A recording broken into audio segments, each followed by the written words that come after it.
Alright, good evening folks, it's Enforcer Matt, and welcome back to another short war video, and today we have very big news coming out of Ukraine and the Middle East, and specifically, we have major news coming from Lithuania as of this morning. We have gotten word that Lithuania has been struck by a Russian drone that entered NATO airspace from Belarus, causing Lithuania to lock down its top leaders and to seek shelter immediately. We've also seen footage of major Ukrainian drone attacks on Moscow, and also we've seen explosions at one of Russia's most notorious prisons at the exact same time. Meanwhile, in the Middle East and Iran, we've received news of another targeted assassination attempt in Tehran as a large apartment building has mysteriously exploded this morning, and also we do have news that some of the crew of the cargo ship that was attacked and sunk yesterday in the Red Sea has been taken hostage by the Houthi forces. So not a good situation there, but we have a ton of news to cover, and let's jump right into our first article here, which goes to Geo Insider. So this right here is by far our biggest story of the day. Right now we're getting word that Lithuania activated the NATO air policing protocol after an unidentified aircraft from Belarus violated its airspace and crashed near the border. Fighter jets were placed on alert, and top leaders, including the Prime Minister and the Speaker of Lithuania, were immediately taken to shelters as this drone entered the NATO airspace and apparently crashed about 1 kilometer into the border of Lithuania. So a very big event this morning,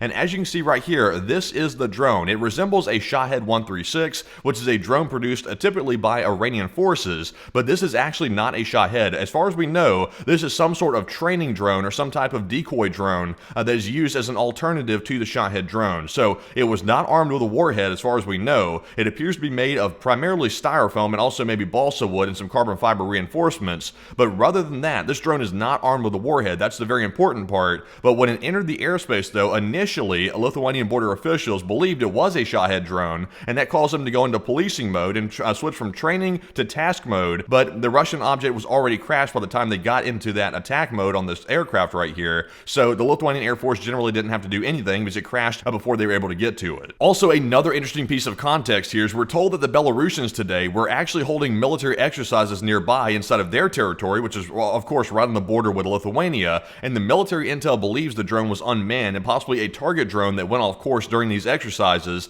and officials in Lithuania say it's too early to call it a provocation. So right now we simply do not know exactly why this drone went into Lithuanian airspace, but the Belarusians, who are closely aligned with the Russians, were apparently the ones that launched this drone, and either it went intentionally into NATO airspace or it accidentally went there and got errant and just went into their airspace by accident. So either way, it's a very bad incident, and of course it caused all the leaders to scramble to shelter immediately because they thought they were getting attacked by the Russians through Belarus. So a very big story this morning. But moving into our next post here, this one goes to Visioner, and we have some more news about attacks on Moscow by Ukrainian UAVs. And we can see right here in the post that the Ukrainian drone attacks are being reported in Russia's Tver, Kaluga, and Moscow regions, and loud explosions have been heard in several cities, and Russian air defense systems are actively responding. So as we can see right here on our map, this is the areas in which the attacks are taking place. We can see here in a clear attack angle going toward Moscow, also going to the north toward Tver, as well as to the south toward Kaluga and Tula as well. So there was a massive drone attack by Ukraine this morning on Moscow, and we do have footage of these drones coming in here in our next post. And also here's an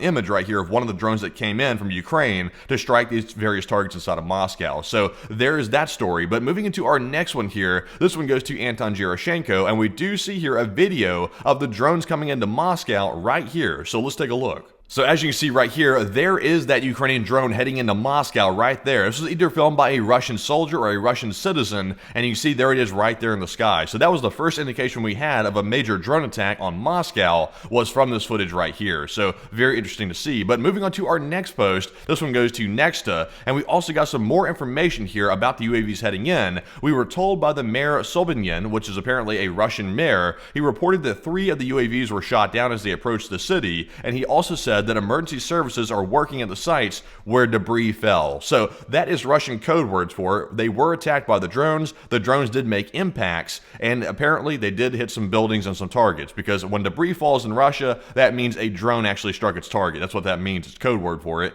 But let's see this other video right here and see these drones allegedly being shot down.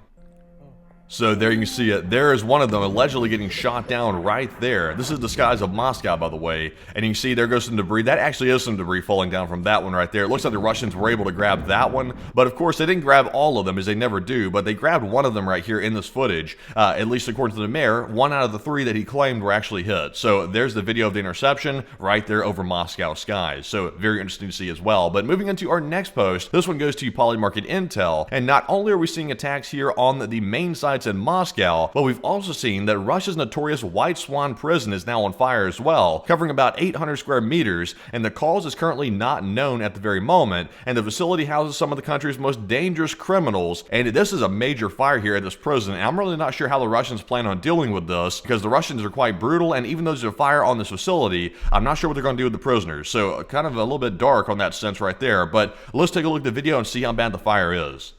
So as you can see right here, this is the White Swan prison where some of Russia's worst criminals are actually held right here. You see all the guard towers and the huge fences around it. There's a fire on the top of the roof there, and it looks like it is engulfing the entire block here, the cell block, and also possibly even spreading as well. So nobody knows how this got started. It could have been a drone attack, or it could have been maybe some sort of arson or something like that. We're really not sure right now. But considering this prison is on fire and there's a lot of really dangerous criminals in here, it's kind of interesting to see how Russia's going to handle this situation. Are they going to move the prisoners out, or are they just going to simply see what happens? It's kind of a little bit interesting right now. But there's that major fire at that major Russian prison. But moving on to our next post here, this one's going to go to Max 25. We've also seen that in Penza, Russia, a different city, transformers are now burning at the CHP-1, and power outages are being seen in the city, as apparently a substation has been attacked, and there's been a massive fire on that location. So let's take a look at the videos and see how bad the fire is that's led to a massive power outage in the city of Penza in Russia.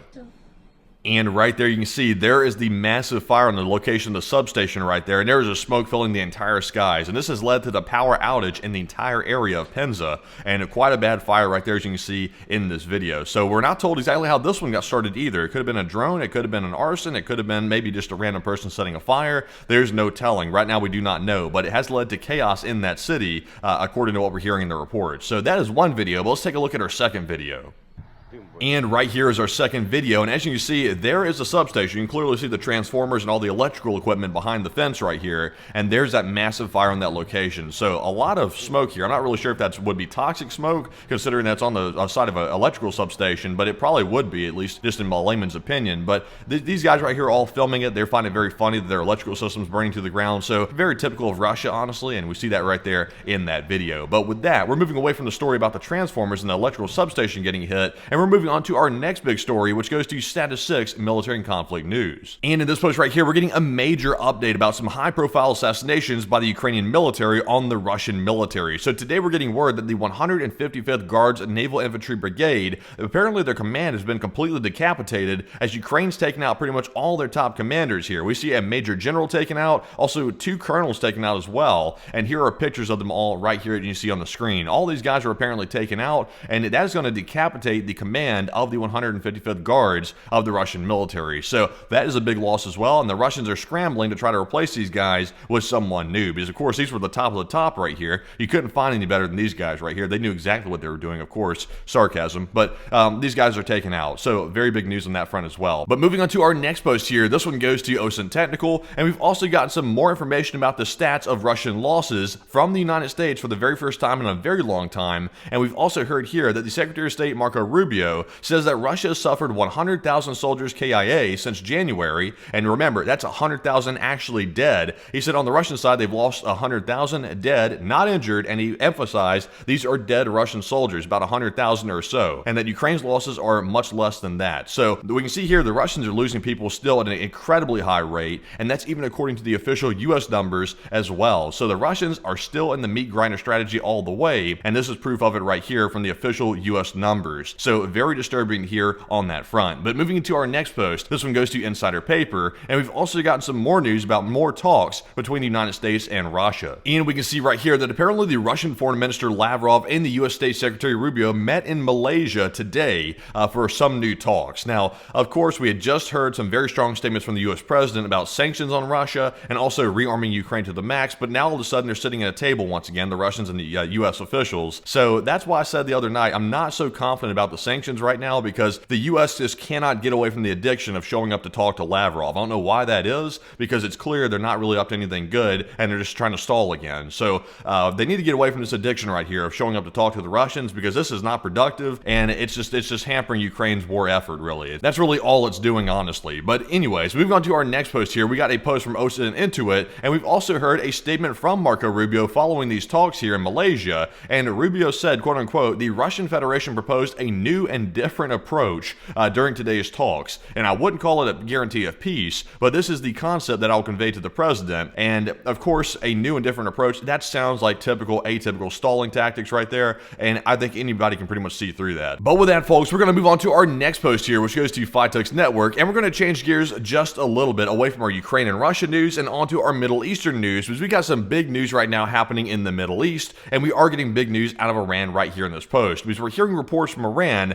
that a major explosion occurred in a residential tower on the Hamdani Highway near the Chitgar Lake in Tehran around 1635 local time, and over 20 emergency and police vehicles were dispatched, and smoke was visible from several kilometers away. So as you can see right here, there was the smoke out here in the distance, and it appears to be very smoggy out there in Tehran right now. And we also see right here in the second image, there is apparently a building which has been struck. This is a very unclear picture right here, but as you can see, it appears to be the top floor of that building appears to have been struck by a missile or some type of drone or explosion of some sort, as we can see right there in that photo. So very interesting to see. But we also get some more information here in our next post, which goes to Mossad commentary, and we actually have a video showing that building which was struck by some type of munition right here in this video. So let's take a look. And there we have it, a massive part of the building just blown out right there on the top floor. And right now, we're really not exactly sure who was taken out. We have an idea of who it could have been, and we're getting that in our next post here in just a second. But as we can see, another apparent targeted assassination attempt in Tehran,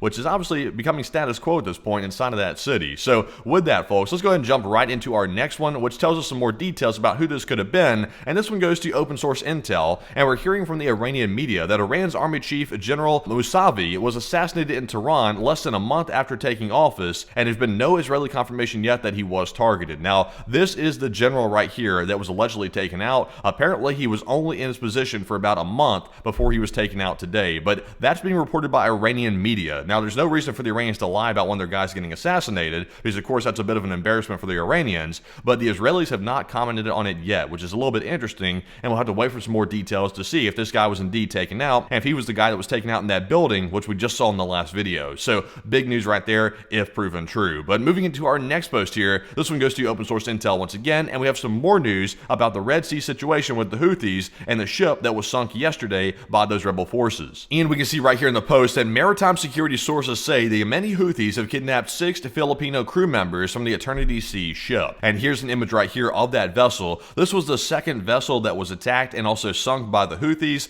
and we can see right here there was an image of it sinking into the sea right there. So apparently we had heard reports that there were some hostages that were taken by the Houthis, and today we have apparently confirmation of that. And we do have a statement here from the United States mission in Yemen, and they said in their statement, after killing their shipmates and sinking their ship and hampering rescue efforts, the Houthis have kidnapped many surviving crew members of the Eternity Sea, and we call for their immediate and unconditional safe release. And the Houthis continue to show why they're labeled a very bad organization by the United States. So that statement right there apparently confirms the fact that there have been hostages taken of the 6 Filipino crew members from this vessel. So not good, and it'll be very interesting to see how the U.S. actually responds to that since hostages have been taken by the Houthis. But moving into our next post here, this one goes to FiTux Network, and we've got some more news about how Israel's going to handle Iran into the very near future. And right here in the post, we can see that Israel says it will strike Iran again if threatened by Tehran, and the Defense Minister Israel Katz said that warning that Israel's long arm would reach targets in Tehran, Tabriz, Isfahan, and anywhere that Iran tries to harm Israel. And he said there's no place to hide, and if we must return, we will do so with greater force, according to Israel's defense minister. So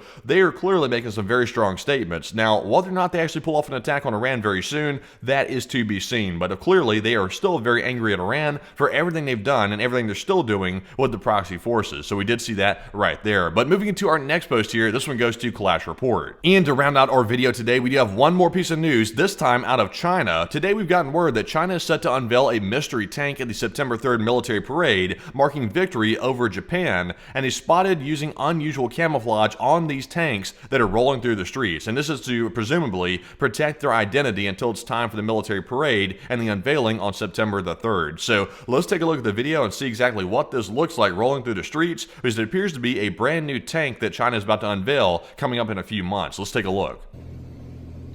And as you can see right there, there is the Chinese of tanks rolling down the street right here, and apparently with massive coverings of them, as you can see right there. There's only a little like window at the front where the driver can see out, so that way they don't run into something, but these tanks are completely enveloped by, it looks like a tarp and maybe some plywood to block the identity of these tanks. So whatever it is, we're really not sure what they're about to unveil, but it will be interesting to see what it is, to see if it's very capable or if it's not capable, and maybe it's just a bunch of hype, or maybe even another stolen design that they've taken from the West. That could be another real possibility, but we're waiting to see on September the 3rd or around that date when this will actually be coming out. But with that, folks, that is actually our last post of the video. So if you've enjoyed the video and found it informative, smack the like button and also subscribe to the channel as well for more daily war updates just like this one, and we'll keep you up to date in real time if you do press that subscribe button. So we appreciate you all very much for that. And also, if you want to, you can support our channel financially through our Patreon page, and the link is in the description below for Patreon, where you can go down there and sign up for a monthly membership, and it could be as little as $5 a month. And that is a huge help to our channel because we are crowdfunded by the viewers, and without viewer support, it would be impossible to do what we're doing right now. So we appreciate every single one of you very much for supporting the channel. And with that, folks, we'll see you all at 10 p.m. Eastern tonight on our nightly war news stream to cover the rest of the news throughout the day. And with that, bye-bye for now.